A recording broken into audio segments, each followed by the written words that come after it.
You are the former Prime Minister of Pakistan. Explain to our viewers watching in America tonight what you believe is the state of democracy, of freedom, of human rights in Pakistan tonight. How bad is it? Well, maybe for some of us who've seen the evolution of our democracy over the last, especially 20 years, because you saw General Musharraf's martial law, and then in that martial law we saw what was called the lawyers' movement for the independence of judiciary. And during that time, the media asserted its independence. So we were moving towards a democratic system. Two governments came in, stood for 5 years and then left elections, another government took over. So we're moving towards, what we hoped would be genuine democracy, because normally we had a hybrid system. Even when the army was not in power, they really controlled the levers from behind. But what is happening right now is a total dismantling of our democracy. It's not a question of what is happening to my party or to me, or these 170 cases and so on, or whether I'm in jail or these are not one but two assassination attempts on me. It's what is happening to the future of this country if our democracy is disbanded. Because rule of law, democracy and prosperity go hand in hand. When you do not have rule of law, which is what is happening now, it is might is right. There's an undeclared martial law in Pakistan. Then, there's darkness ahead. We are standing on the edge of darkness.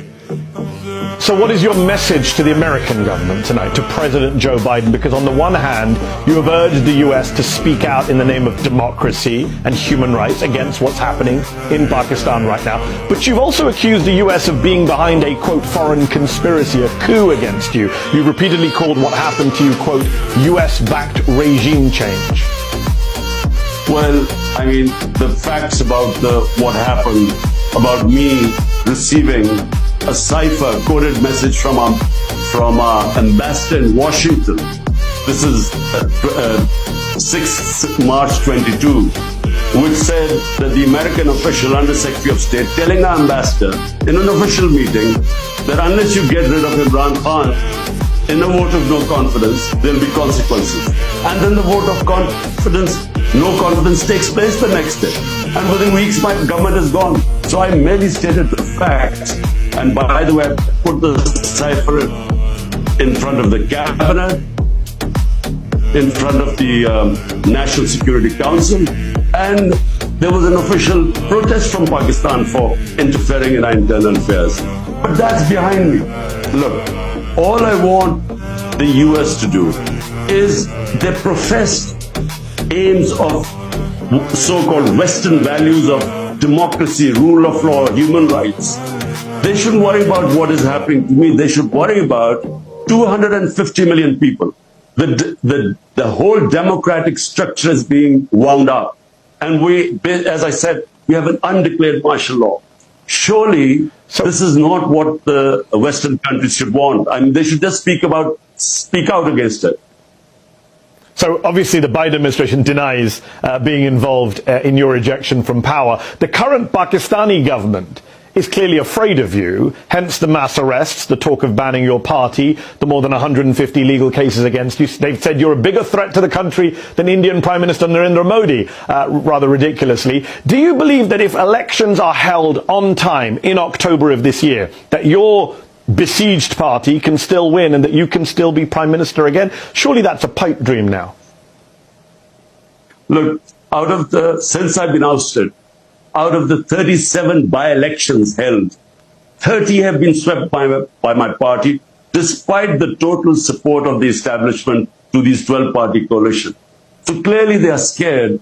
This whole thing, which happened to us after 9th May, when I was abducted from within the High Court, abduction, and the way that they abducted me as if I was some terrorist.